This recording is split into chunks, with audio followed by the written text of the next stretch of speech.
ആദ്യം തന്നെ ധാർമ്മികതയുടെ ഒരു പര്യായ പദമാണ് ഇസ്ലാം. ചുമ്മാ പറഞ്ഞതേ ഉള്ളൂ, അവിടെ ഇരിക്കട്ടെ. വിഷയം കച്ചവടമാണ്. കച്ചവടം ഇസ്ലാമിൽ വളരെയധികം പവിത്രമാക്കപ്പെട്ട ഒരു കാര്യമായിട്ടാണ് കാണുന്നത്. കാരണം പ്രവാചകന് നുബൂവത്ത് കിട്ടുന്നതിന് മുമ്പ്, അതായത് അള്ളാഹ് എന്ന ID ക്രിയേറ്റ് ചെയ്യപ്പെടുന്നതിന് മുമ്പ് പ്രവാചകൻ ചെയ്തു എന്ന് പറയപ്പെടുന്നതാണ് ഈ പറയുന്ന കച്ചവടം. അതുകൊണ്ട് തന്നെ ഇസ്ലാമിൽ അതിന് വളരെയധികം പവിത്രത കൊടുക്കുന്നുണ്ട്. അപ്പം അത്രയും പവിത്രമാക്കപ്പെട്ട ഒരു കാര്യത്തെക്കുറിച്ചാണ് നമ്മളിന്ന് ചർച്ച ചെയ്യാൻ പോകുന്നത്. അത് നോട്ട് ചെയ്യാം. എന്നാൽ ഈ ID ക്രിയേറ്റ് ചെയ്യപ്പെട്ടതിന് ശേഷം ഇസ്ലാം പ്രചരണം ഈ പറയുന്ന വ്യക്തി തുടങ്ങിയത് മുതൽ പിന്നീട് ഇദ്ദേഹം ചെയ്തതെന്ന് വെച്ച് കഴിഞ്ഞാൽ കച്ചവടം ചെയ്യുന്ന ആൾക്കാരെ കൊള്ളയടിക്കുന്ന പരിപാടിയായിരുന്നു. അത് വേറൊരു രസകരമായ കാര്യം. ഇസ്ലാമിൽ അടിമ കച്ചവടം ഓക്കെയാണ്, വാങ്ങാം കൊടുക്കാം, അടിമയെ വാങ്ങാം വിൽക്കാം.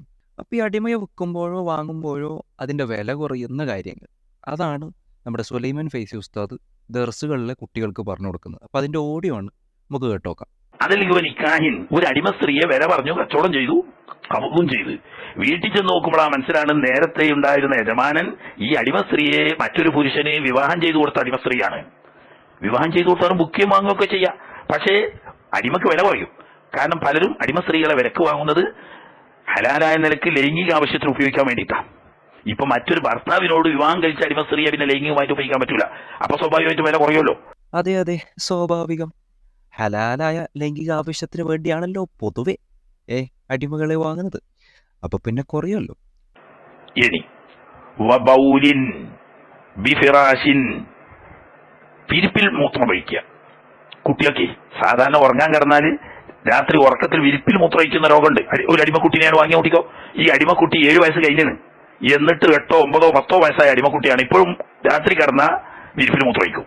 എന്നാൽ അതൊരു അയബാണ്. 7 വയസ്സ് വരെ അതൊരു അയബല്ല. അത് പക്ഷെ എപ്പോഴെങ്കിലും ഒരിക്കലുണ്ടായാലല്ല. ഇനി അത്താതഹു, ഈ വിരിപ്പിൽ മൂത്രമൊഴിക്കുക എന്ന് പറയുന്ന സ്വഭാവം ആവർത്തിക്കപ്പെട്ടാലാണ്, പതിവായിട്ട് പലപ്പോഴും ഉണ്ടാകുന്നത്. എന്നാലേ അയബാവുള്ളൂ. എന്നും ബലഗ 7 സിനീന, 7 വയസ്സ് എത്തുകയും വേണം.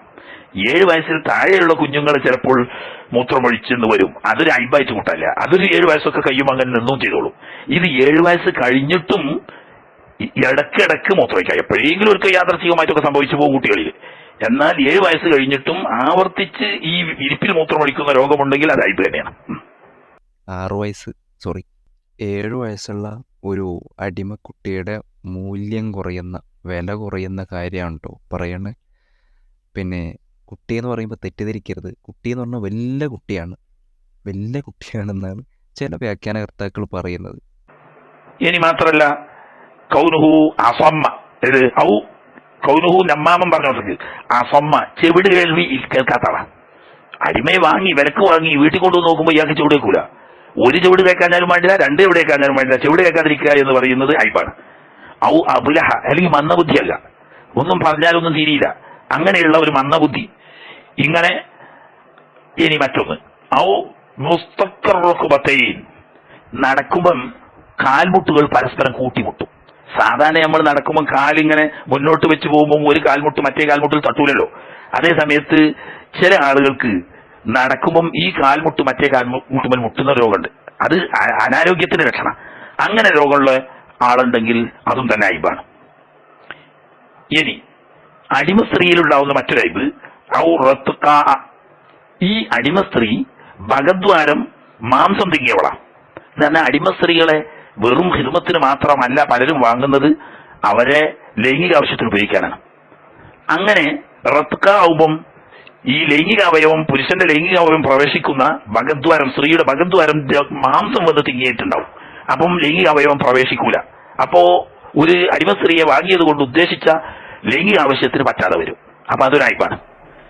അപ്പോ ഉദ്ദേശിച്ച കാര്യം നടക്കാതെ വരും. അതുകൊണ്ട് തന്നെ മകദ്വാരം നോക്കിയിട്ട് വേണം അടിമയൊക്കെ വാങ്ങാൻ വേണ്ടിയിട്ട്, അല്ലെങ്കിൽ വില കുറയുന്ന കാര്യമാണ്, പറ്റിക്കപ്പെടും. ഔ ഹാമിലൻ, അതല്ലെങ്കിൽ ഗർഭിണിയാണ് എന്ന് ബോധ്യപ്പെട്ടു. അടിമസ്ത്രീയാണ്, വിലക്ക് വാങ്ങിയപ്പോൾ ഗർഭിണിയാണെന്ന് ബോധ്യപ്പെട്ടു.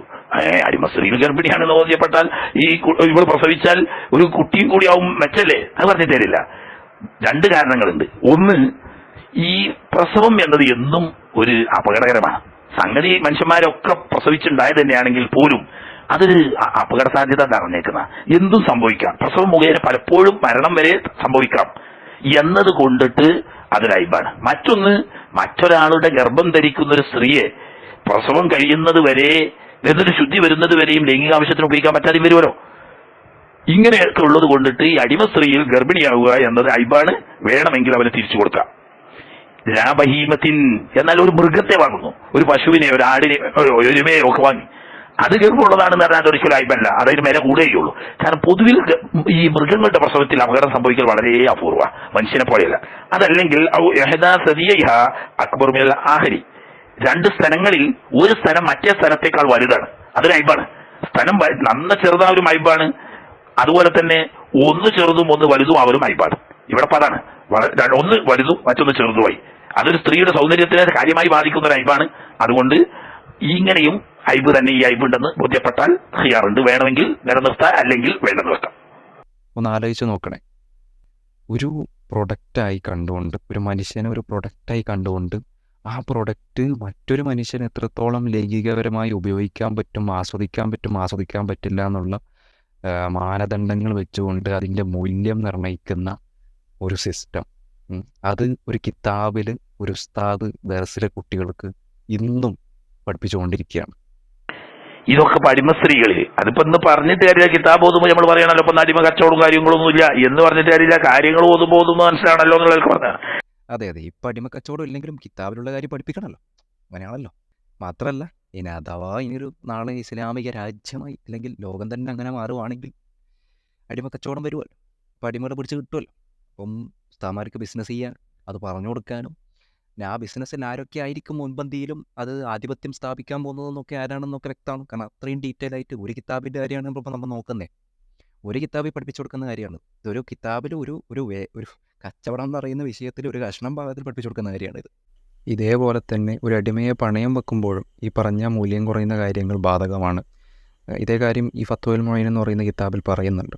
മാത്രമല്ല, ഇനി പണയം വെച്ച് കഴിഞ്ഞാൽ ആ അടിമയെ പണയം ചെയ്തിട്ടുള്ള ആ വ്യക്തിക്ക് ലൈംഗികപരമായിട്ട് ഉപയോഗിക്കാൻ പറ്റില്ലേ എന്നൊക്കെയാണ് ഇതിൽ ചർച്ച ചെയ്യുന്നത്.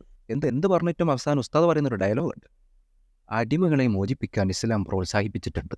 അതാണ് യഥാർത്ഥത്തിൽ അടിമ സമ്പ്രദായം ഇസ്ലാം നിരോധിക്കാതിരുന്നത് ഇസ്ലാം അള്ളാഹുവിൽ നിന്നുള്ള മതമാണ് എന്നതിനുള്ള ഏറ്റവും വലിയ തെളിവാണ് എന്നാണ് ഞാൻ മനസ്സിലാക്കുന്നത്.